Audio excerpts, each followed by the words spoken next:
E aí, meu, beleza? Muito prazer, eu sou o Richard, seja bem-vindo aqui ao De Olho em Wall Street, nosso quadro semanal, segunda edição, vamos ver se a gente sobrevive pelo menos até o primeiro mês aqui, trazendo para você toda semana alguma coisa muito quente que tá rolando em Wall Street. Faço parte da equipe de analistas da Empíricos, responsável pela imersão tech em nosso produto de tecnologia e pelas séries Money Rider e Melhores Ações do Mundo também. O assunto mais quente dessa semana nos Estados Unidos é o IPO da Robinhood. A gente não tem preço ainda, mas só se fala nisso, não à toa. A Robinhood é o grande sucesso aí de panfletagem no mercado financeiro desde um pouco antes da pandemia, né? Lá que é a grande nascedouro das meme stocks, né? E deixa eu contar um pouquinho para você, um pouco de detalhes sobre o IPO da Robinhood, alguns números, algumas estatísticas interessantes sobre a empresa, para você ter na cabeça aí o que todos os investidores estão falando a respeito. Então, Robinhood, em outras palavras, é a corretora da pessoa física nos Estados Unidos.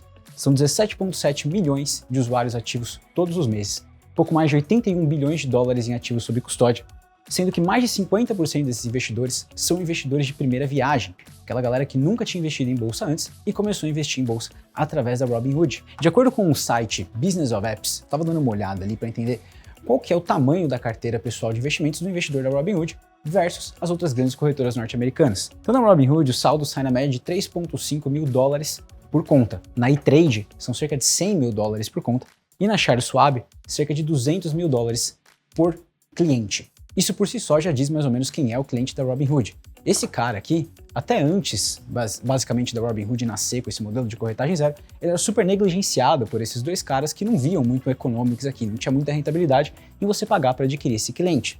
E essa foi a oportunidade de negócio que os fundadores da Robinhood viram lá atrás. Hoje, essa é uma empresa de 520 milhões de dólares de receita trimestral, isso, primeiro trimestre de 2021, sendo que cerca de 80% dessa grana é classificada como Transaction Based Revenue. Em outras palavras, receita toda vez que a galera está transacionando na plataforma. E a pergunta que você deve estar se fazendo é a seguinte: como é que esses caras ganham dinheiro toda vez que eu transaciono se eu não pago nada de corretagem? Essa é uma das discussões mais quentes hoje nos Estados Unidos, que é aquilo que a gente chama de Payment for Order Flow. Basicamente, as corretoras vendem a sua ordem para alguém que é um market maker, recebe, dá uma olhada em todas as corretoras do mercado e executa no melhor preço possível. Esse cara paga pelo privilégio de executar essa ordem. E hoje a grande discussão é se esse é o modelo em que o investidor pessoa física sai ganhando ou sai perdendo. Mas isso é um assunto para outro vídeo, inclusive eu vou fazer mais alguns aqui para o canal da Empíricos, então se inscreve aqui, quem sabe eu faço um outro vídeo contando para você aí qual que é a briga entre o CEO da Virtu e os reguladores da SEC nos Estados Unidos. Voltando aqui para a Robinhood, desses 520 milhões de dólares em receita trimestral, 87 milhões vieram da negociação de criptomoedas. Tem só 7 criptos listadas dentro da plataforma da Robinhood, e desse volume aqui, ó, 30% vieram da famosa Dogecoin, a moeda meme. Ou seja, fazendo de volta de cima para baixo aqui, cerca de 6% da receita da Robinhood vem da negociação dessa moedinha chamada Dogecoin. E como é que a gente entende mais ou menos se faz sentido em termos de rentabilidade hoje o negócio da Robinhood ou não? Quero entender quanto que esses caras recebem por cada classe de ativos que eles negociam.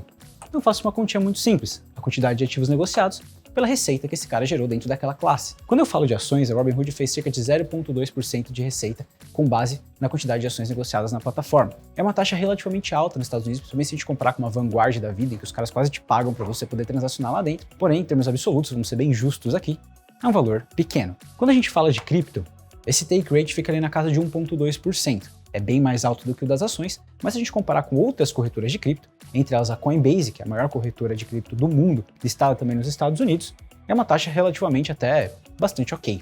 O problema é aqui, ó, quando a gente fala de opções. O take rate da Robinhood para oferecer uma corretagem zero para você transacionar opções na plataforma fica na casa de 9,5%. Opções, se você já conhece meu amigo Rui Hungria, e se você não conhece ele, se inscreve aqui no canal da Empíricos, que o Rui também está direto aqui falando sobre opções, são um negócio relativamente complicado de se operar. É um negócio extremamente assimétrico, só que geralmente são várias operações necessárias para você ter aquela sua tacada certeira. E se toda vez você ficar pagando essa tarifa aqui para poder montar a sua operação, isso aqui tende a canibalizar boa parte do seu retorno de longo prazo. Dito tudo isso, estamos animados? Estamos pessimistas? O que a gente pensa aqui sobre o IPO da Robinhood? Para fechar esse vídeo, eu tenho que te contar um último episódio, que é esse aqui, ó. Essa mistura de meme stocks e convertible notes. Bom, a Robinhood ficou super famosa no mundo inteiro em março e abril de 2020, quando explodiram ali as negociações na plataforma. Depois vieram os episódios da GameStop, da AMC, em que essas ações começaram a ser negociadas assim completamente descoladas do que estava acontecendo com as próprias companhias. E a Robinhood teve que impor uma penalidade ali para a galera que opera na plataforma de não poder mais transacionar essas ações. E aí começaram a emergir uma série de teorias da conspiração, do tipo, esses caras aqui estão armando com os market makers, esses caras estão trapaceando com os próprios clientes, os caras que fizeram essa empresa acontecer e tudo mais. A verdade, como sempre, é muito menos interessante do que as teorias da conspiração. Na verdade, a Robinhood só tomou uma chamada de margem muito grande da clearing. Ela precisava depositar ali garantias para continuar operando essas ações e ela não tinha grana para fazer frente ao volume de garantias que subiram da noite para o dia. Ou seja, naquele que deveria ter sido o melhor momento da história da empresa, os caras ficaram numa situação extremamente delicada em que eles quase quebraram, porque eles simplesmente não teriam grana para fazer frente às margens e seriam executados. Então, do dia para a noite, literalmente, em questão de 2 dias, eles precisaram procurar investidores na correria e fazer a emissão de um termo que a gente chama de Convertible Notes, que é basicamente uma dívida. Investidores aportaram 3,5 bilhões de dólares na Robinhood em troca de um upside de 30% garantido no evento do IPO. Então, quando a gente pega esse primeiro resultado aqui que eu estava comentando dos 522 milhões de dólares, ele teve um abatimento contábil aqui de 1,4 bilhão, que é o registro, o impairment desse Convertible Note. Ou seja, naquele que deveria ter sido o melhor momento da história da Robinhood, os caras tomaram provavelmente o maior prejuízo que eles poderiam jamais assim ter sonhado. Por enquanto a gente ainda não tem um intervalo de preço, mas na rodada privada mais recente eles foram avaliados em cerca de 40 bilhões de dólares. Isso é cerca de 1/3 do valor de mercado da Charles Schwab, com apenas uma fração dos ativos sob gestão. Confesso que eu estou bastante curioso para ver qual vai ser o pricing final e o apetite dos investidores para esse IPO da Robinhood. Obrigadão por ter me acompanhado até aqui, espero que você tenha curtido esse vídeo. Se inscreve aqui no canal da Empíricos para você receber as próximas edições do De Olho on Street e conta aqui para mim, além de querer saber a minha idade, que é o que todo mundo pergunta, o que você gostaria de ouvir aqui no De Olho on Street. Valeu, até semana que vem.